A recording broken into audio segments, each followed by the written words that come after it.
वाह जबरदस्त माशाल्लाह जी, बहुत प्यारा। ये सारी चीजें जड़ियां ना नेचुरल जड़ियां ये बनाते ने माशाल्लाह। ये कोई आम बकरे ਜਾਂ ਬੱਕਰੀਆਂ ਨਹੀਂ ਹੈਗੇ, ਬੜੇ ਖਾਸ ਬੱਚੇ ਨੇ ਇੱਥੋਂ ਦੇ, ਕਿਉਂਕਿ ਬੜੇ ਸਖਤ ਜਾਨ ਹੁੰਦੇ ਨੇ। ਸਰਦੀ ਗਰਮੀ ਤਾਂ ਨਹੀਂ, ਸਰਦੀ ਬਹੁਤ ਬਰਦਾਸ਼ਤ ਕਰਦੇ। ਸਟਾਰਟ ਕਰ ਦੋ। ये बना हुआ नहीं था ना। हाँ वाह जबरदस्त हो गया, क्या बात है जी। अस्सलाम वालेकुम सज्जनों, बेलियो तो मित्रों, ਤੁਹਾਡਾ ਕੀ ਹਾਲ ਚਾਲ ਹੈ? ਉਮੀਦ ਹੈ ਸਾਰੇ ਠੀਕ ਠਾਕ ਹੋਣਗੇ, ਵਧੀਆ ਹੋਣਗੇ। ਲਹਿੰਦੇ ਚੜ੍ਹਦੇ ਪੰਜਾਬ ਵਾਲੇ ਜਨਾਬ, ਗਿਲਗਿਤ ਬਲਤਿਸਤਾਨ ਪਾਕਿਸਤਾਨ ਦੇ ਆਖਰੀ گاؤں, ਕਿਹੜਾ ਆਖਰੀ گاؤں ਹੈਗਾ? ਇਹ ਸਾਚਨ ਦਾ ਆਖਰੀ ਸਿਆਚੀਨ, ਉਰਸੇ ਸਿਆਚੀਨ, ਸਾਚਨ ਉੱਥੇ ਹੈਗਾ ਲਹਿੰਦੇ ਚੜ੍ਹਦੇ ਪੰਜਾਬ ਵਾਲਿਓ। ਤੇ ਗਿਲਗਿਤ ਬਲਤਿਸਤਾਨ ਹਾਂ ਯਹੀ ਇਹ ਇੱਕ ਸ਼ਾਨ ਹੈ। ਅੱਛਾ, ਗਿਲਗਿਤ ਬਲਤਿਸਤਾਨ ਦੀ ਇੱਕ ਸ਼ਾਨ ਹੈ। ਟੋਕਰੀਆਂ ਇੱਥੋਂ ਲੋਕਲ ਬਣਾਉਂਦੇ ਨੇ, ਜਿਹੜੀਆਂ ਕਿ ਬੜੀਆਂ ਖੂਬਸੂਰਤ ਲੱਗਦੀਆਂ ਨੇ ਮਾਸ਼ਾਅੱਲਾ। ਤੇ ਇਹ ਮੈਨੂੰ ਸ਼ੁਰੂ ਤੋਂ ਪਸੰਦ ਸੀਗੀਆਂ। ਇਹਦੇ ਵਿੱਚ ਆਪਣੇ ਮਾਲ ਸ਼ਾਲ ਦਾ ਘਾਹ ਸ਼ਾਲ ਲੈ ਕੇ ਆਉਂਦੇ ਨੇ, ਫਿਰ ਆਪਣੇ ਜਿਹੜੇ ਜਾਨਵਰ ਨੂੰ ਉਹਨਾਂ ਨੂੰ ਪਾਉਂਦੇ ਨੇ। ਤੇ ਬੜੇ ਹੀ ਮਿਹਨਤ ਤਲਬ ਕੰਮ ਹੈ, ਜਿਹੜਾ ਕਿ ਭਾਈ ਬਣਾਉਂਦਾ ਹੈਗਾ ਮਾਸ਼ਾਅੱਲਾ ਨਾਲ। ਤੇ ਇੱਥੇ ਇਹ ਬਣਾ ਕੇ ਸੇਲ ਕਰਦੇ। इधर से डालते हैं, इधर फिर बनाते हैं जी। अच्छा अच्छा अच्छा अच्छा अच्छा अच्छा, ਇਹ ਹੈਗੀ ਟੋਕਰੀ ਜਨਾਬ ਇਹਨਾਂ ਦੀ। ਇਹ ਇੱਧਰ ਉਹ ਉਠਾਣਾ ए जी ਹਾਂ, ਇਹ ਦੇਖੋ ਜੀ, ਇੱਧਰ ਆ ਜਾਓ, ਇੱਧਰ ਆ ਜਾਓ, ਇੱਧਰ ਲੈ ਆਓ, ਇੱਧਰ। ਅੱਛਾ ਜੀ, ਇਹ ਦੇਖੋ, ਇੱਧਰ ਸਾਹਮਣੇ ਆ ਜਾਓ, ਸਾਹਮਣੇ ਆ ਜਾਓ ਆਪ। ਅੱਛਾ ਜੀ, ਇਹ ਜਿਹੜੀਆਂ ਟੋਕਰੀਆਂ ਗਿਲਗਿਤ ਬਲਤਿਸਤਾਨ ਦੇ ਵਿੱਚ ਬਣਾਉਂਦੇ ਨੇ ਤੇ ਇਹਨਾਂ ਨੂੰ ਫਿਰ ਅੱਗੇ ਸੇਲ ਕਰਦੇ ਅਲਹਮਦੁਲਿਲਾ ਭਾਈ। हाँ? टोपी करो इसको, टोपी पहन। हाँ टोपी।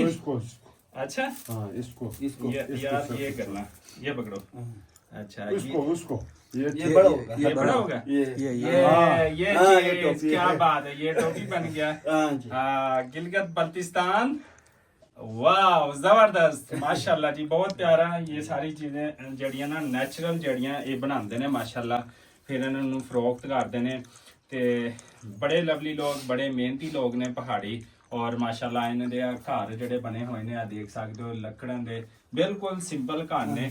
ਤੇ ਇਹ ਇੱਥੇ ਸੇਲ ਕਰਕੇ ਤੇ ਆਪਣਾ ਗੁਜ਼ਾਰਾ ਕਰਦੇ ਹੈਗੇ ਨੇ। ਇੱਥੇ ਬਿਲਕੁਲ ਮੈਂ ਸਿਆਚੀਨ ਸ਼ਰਾਜ਼ੀ ਦੇ ਵਿਲੇਜ ਜਿਹੜਾ ਹੈਗਾ ਉਹਦੇ ਵਿੱਚ ਮੌਜੂਦ ਹੈਗਾ, ਮੁਹੱਲੇ ਵਿੱਚ, ਬਲਕਿ ਘਰ ਵਿੱਚ ਮੌਜੂਦ ਹੈਗਾ। ਤੇ ਮਾਸ਼ਾਅੱਲਾ ਬਹੁਤ ਨੈਚੁਰਲ ਚੀਜ਼ਾਂ ਨੇ।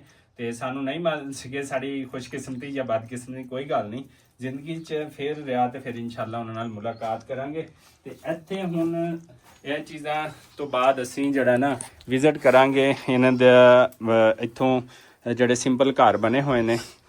ਇਹ ਦੇਖੋ ਜੀ, ਇਹ ਇਹਨਾਂ ਦੇ ਸਿੰਪਲ ਘਰ ਬਿਲਕੁਲ ਬਣੇ ਹੋਏ ਨੇ, ਲੱਕੜਾਂ ਉੱਤੇ ਕਾਨੇ ਛਾਨੇ ਪਾਏ ਹੋਏ ਨੇ। ਤੇ ਇਹਨਾਂ ਦੇ ਸਿੰਪਲ ਜਿਹੜਾ ਨਾ ਬਿਲਕੁਲ ਘਰ ਹੈਗੇ ਨੇ ਅਲਹਮਦੁਲਿਲਾ। ਤੇ ਇੱਧਰ ਇਹਨਾਂ ਨੇ ਰੱਖਿਆ ਹੋਇਆ ਨੇ ਗਾਈਆਂ, ਪਹਾੜੀ ਗਾਈਆਂ, ਜਿਨ੍ਹਾਂ ਦਾ ਗੋਸ਼ਤ ਬੜਾ ਜ਼ਬਰਦਸਤ ਹੁੰਦਾ ਹੈ। ਇੱਧਰ ਆ ਬੱਕਰੀ ਦੇ ਬਚੜੇ, ਪਹਾੜੀ ਬਚੜੇ, ਆਮ ਬਚੜੇ ਨਹੀਂ, ਇਹ ਪਹਾੜੀ ਨੇ। ਤੇ ਇਹਨਾਂ ਦਾ ਘਾਸ਼ਾ ਹੈਗਾ। ਤੇ ਅੱਗੇ ਯਾਰ ਤੁਹਾਨੂੰ ਪਤਾ ਹੈ ਲਹਿੰਦੇ ਪੰਜਾਬ ਦੀ ਜਿਹੜੀ ਲਾਈਫ ਉਹ ਅਸੀਂ ਦਿਖਾਲਦੇ ਹਾਂ। ਤੇ ਹੁਣ ਅਸੀਂ ਪਹਾੜੀ ਇਲਾਕਿਆਂ ਦੀ ਵੀ ਲਾਈਫ ਦੇਖੋ ਮਾਸ਼ਾਅੱਲਾ। ਇਹ ਕੋਈ ਆਮ ਬੱਕਰੇ ਜਾਂ ਬੱਕਰੀਆਂ ਨਹੀਂ ਹੈਗੇ, ਬੜੇ ਖਾਸ ਬੱਚੇ ਨੇ ਇੱਥੋਂ ਦੇ, ਕਿਉਂਕਿ ਬੜੇ ਸਖਤ ਜਾਨ ਹੁੰਦੇ ਨੇ। ਸਰਦੀ ਗਰਮੀ ਤਾਂ ਨਹੀਂ, ਸਰਦੀ ਬਹੁਤ ਬਰਦਾਸ਼ਤ ਕਰਦੇ। ਇਹ ਕੋਈ ਆਮ ਬੱਕਰੇ ਜਾਂ ਬੱਕਰੀਆਂ ਨਹੀਂ ਹੈਗੇ, ਬੜੇ ਖਾਸ ਬੱਚੇ ਨੇ ਇੱਥੋਂ ਦੇ, ਕਿਉਂਕਿ ਬੜੇ ਸਖਤ ਜਾਨ ਹੁੰਦੇ ਨੇ। ਸਰਦੀ ਗਰਮੀ ਤਾਂ ਨਹੀਂ, ਸਰਦੀ ਬਹੁਤ ਬਰਦਾਸ਼ਤ ਕਰਦੇ। ਇਹ ਕੋਈ ਆਮ ਬੱਕਰੇ ਜਾਂ ਬੱਕਰੀਆਂ ਨਹੀਂ ਹੈਗੇ, ਬੜੇ ਖਾਸ ਬੱਚੇ ਨੇ ਇੱਥੋਂ ਦੇ, ਕਿਉਂਕਿ ਬੜੇ ਸਖਤ ਜਾਨ ਹੁੰਦੇ ਨੇ। ਸਰਦੀ ਗਰਮੀ ਤਾਂ ਨਹੀਂ, ਸਰਦੀ ਬਹੁਤ ਬਰਦਾਸ਼ਤ ਕਰਦੇ, ਬਹੁਤ ਸਰਦੀ ਕਰਦੇ ਨੇ। ਮੈਂ ਸਿਰਫ ਇਹ ਨਹੀਂ ਪਾਈ, ਇਹਨਾਂ ਨੇ ਆ ਦੇਖ ਲਓ ਹਾਲੇ ਵੀ ਜੈਕਟ ਸ਼ੈਕਟ ਪਾਈ ਹੋਤੀ ਹੈ ਨਾ, ਬਹੁਤ ਸਰਦੀ ਹੁੰਦੀ ਹੈ। ਤੇ ਮਾਸ਼ਾਅੱਲਾ ਅੱਗੇ ਤੁਹਾਨੂੰ ਇਹ ਨੈਚੁਰਲ ਚੀਜ਼ਾਂ ਜਿਹੜੀਆਂ ਦਿਖਾਣਾ, ਇਹ ਵਾਲਾ ਹਾਂ, ਇਹ ਸਾਨੂੰ ਦਿਖਾਉਂਦੇ ਪਏ ਹੈਗੇ ਨੇ ਮਾਸ਼ਾਅੱਲਾ। ਇਹ गाय का है।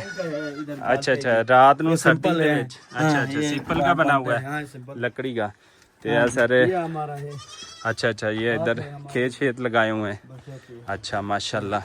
और अच्छा अच्छा अच्छा, ये खुमानी दे दरख्त भी लगे ने नहीं माशाल्लाह।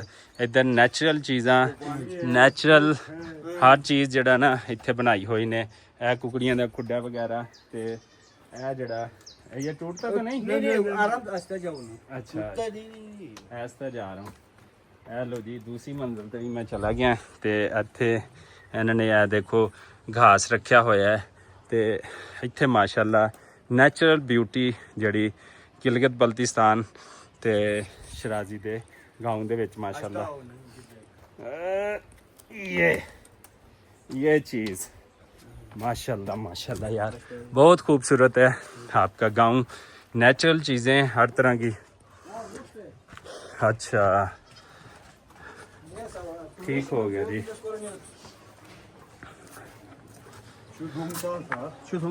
ਖੇਤਾਂ 'ਚ ਪਾਣੀ ਮਾਸ਼ਾਅੱਲਾ ਇੱਥੋਂ ਜਾਂਦਾ ਹੈਗਾ। ਇਹ ਸਾਰੀਆਂ ਚੀਜ਼ਾਂ, ਇਹ ਸਾਰੀਆਂ ਮੈਂ ਕਹਿੰਦਾ ਖੂਬਸੂਰਤੀ, ਸਾਰੀਆਂ ਚੀਜ਼ਾਂ ਤੁਸੀਂ ਚੈੱਕ ਕਰੋ ਤੇ ਕਿਆ ਹੀ ਕਮਾਲ ਵਿਊ ਹੈਗਾ, ਕਿਆ ਹੀ ਕਮਾਲ ਚੀਜ਼ਾਂ ਨੇ ਮਾਸ਼ਾਅੱਲਾ। ਤੇ ਇੱਕ ਦਫਾ ਫਿਰ ਤੁਹਾਨੂੰ ਇੱਥੇ ਸ਼ਰਾਜ਼ੀ ਗਾਉਂ ਜਿਹੜਾ ਉਹਦਾ ਵਿਜ਼ਿਟ ਕਰਾਉਣੇ ਪਏ ਹੈਗੇ। ਸਾਹਮਣੇ ਸ਼ਰਾਜ਼ੀ ਦਾ ਉਹ ਘਰ ਹੈਗਾ ਜਿਹੜਾ ਕਿ ਇਸ ਟਾਈਮ ਮੌਜੂਦ ਨਹੀਂ ਹੈਗਾ। ਠੀਕ ਹੈ ਮਾਸ਼ਾਅੱਲਾ। ਤੇ ਅਸਲ ਵਿੱਚ ਮੈਂ ਜਿਹੜਾ ਦਿਖਾਉਣਾ ਚਾਹੁੰਦਾ ਸੀ ਨੈਚੁਰਲ ਚੀਜ਼ਾਂ, ਨੈਚੁਰਲ ਘਰ, ਨੈਚੁਰਲ ਬਿਊਟੀ, ਲੋਕਾਂ ਦਾ ਰਹਿਣ ਸਹਿਣ, ਕਿਉਂਕਿ ਸਾਡੇ ਪੰਜਾਬ ਵਾਲੇ ਪਾਸੇ ਬਿਲਕੁਲ ਇਹ ਸਿੰਪਲੀ ਚੀਜ਼ਾਂ ਜਿਹੜੀਆਂ ਨਾ ਉਹ ख़त्म ਹੋ ਗਈਆਂ ਹੈਗੀਆਂ। ਸਿਰਫ ਇਸ ਪਾਸੇ ਹੀ ਜਿਹੜੀਆਂ ਨਾ ਮੌਜੂਦ ਨੇ ਜਿੱਥੇ ਬੜੇ ਸਿੰਪਲ ਲੋਕ ਨੇ ਤੇ ਆਪਣਾ ਇਹ ਸਾਰਾ ਕੁਝ ਕਰਕੇ ਆਪਣਾ ਗੁਜ਼ਰ ਬਸਰ ਕਰਦੇ ਹੈ ਨੇ ਅਲਹਮਦੁਲਿਲਾ ਨਾਲ। ਤੇ ਇੱਥੇ ਸਾਨੂੰ ਸ਼ਰਾਜ਼ੀ ਵਿਲੇਜ ਵਲੌਗ ਦਾ ਘਰ ਦਾ, ਇੱਥੇ ਏਰੀਏ ਦਾ, ਮੁਹੱਲੇ ਦਾ, ਪੂਰੇ ਪਿੰਡ ਦਾ ਏਰੀਏ ਦਾ ਦੇਖ ਕੇ ਸੀਨ, ਚੀਜ਼ਾਂ, ਨੈਚੁਰਲ ਬਿਊਟੀ ਜਿਹੜਾ ਨਾ ਸਾਨੂੰ ਬਹੁਤ, ਤੇ ਇਹਨਾਂ ਪੱਥਰਾਂ ਦੇ ਵਿੱਚ ਹੀ ਰਹਿ ਕੇ ਪਾਲਦੇ ਨੇ। ਤੇ ਸਾਡੇ ਪੰਜਾਬ ਦੀ ਗੰਦਮ ਕਟਾਈ ਹੋ ਗਈ ਹੈ, ਲੇਕਿਨ ਇੱਥੇ ਹੁਣ ਇਹਨਾਂ ਦਾ ਸੀਜ਼ਨ ਆਇਆ ਹੈ, ਹੁਣ ਇਹਨਾਂ ਨੇ सब्जियां लाइया ने। ये गंदम की कटाई कब होगा? ये अगस्त सितंबर में कटाई हो जाएगा। ते सर्दी कितों ज़्यादा पैंदी है फिर? सर्दी अक्टूबर, नवंबर, दिसंबर। अच्छा, सही हो गया। बस फिर इधर जाने का रास्ता वगैरह होता है उधर शहर में, या सर्दियों में मुश्किल होती है? मुश्किल होती है। अच्छा फिर बहुत मुश्किल है। ठीक हो गया जनाब। तो अभी जो है स्कूल का विज़िट करें, स्कूल का चलें जी। इससे दुआ और उम्मीद के नाल सानू दिओ इजाज़त। अल्लाह निगहबान है। थोड़ा जिहा ਤੁਹਾਨੂੰ ਦੇਸੀ ਜਿਹੜੀਆਂ ਚੀਜ਼ਾਂ ਨੇ ਉਹ ਦਿਖਾਈਆਂ ਨੇ। ਤੇ ਸਾਡੇ ਪੰਜਾਬ ਦੀ ਗੰਦਮ ਕਟਾਈ ਹੋ ਕੇ ਲਪਾਈ ਹੋ ਗਈ, ਦਾਣੇ ਘਰ ਆ ਗਏ ਨੇ।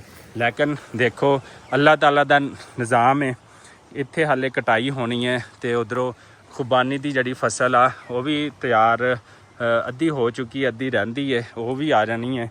ਤੇ ਇੱਥੇ ਹਾਲੇ ਗੰਦਮ ਦੀ ਜਿਹੜੀ ਫਸਲ ਆ ਨਾ ਉਹ ਦੇਖ ਸਕਦੇ ਹੋ ਤੁਸੀਂ। ਤੇ ਖੁਬਾਨੀ ਦੇ ਦਰਖਤ ਨੇ ਜੀ ਜਨਾਬ, ਇੱਥੇ ਇਹ ਖੁਬਾਨੀ ਲੱਗੀ ਹੋਈ ਆ, ਦੇਖ ਸਕਦੇ ਹੋ। ਹਾਂ ਇਹ ਖੁਬਾਨੀ ਹੈ, ਇਹ ਖੁਬਾਨੀ ਭਾਈ ਨੇ ਤੋੜ ਕੇ ਦਿੱਤੀ, ਹਾਲੇ ਤਿਆਰ ਹੁੰਦੀ ਪਈ ਹੈ ਤੇ ਇਨਸ਼ਾਅੱਲਾ ਬਹੁਤ ਜਲਦ ਤਿਆਰ ਹੋ ਗਈ ਹੈ। ਇੱਥੇ ਦਾ ਅੰਗੂਰ, ਖੁਬਾਨੀ और आड़ू और आलू बुखारा और ਚੈਰੀ ਉਹ ਬੜੀਆਂ ਮਸ਼ਹੂਰ ਹੈਗੀਆਂ ਨੇ।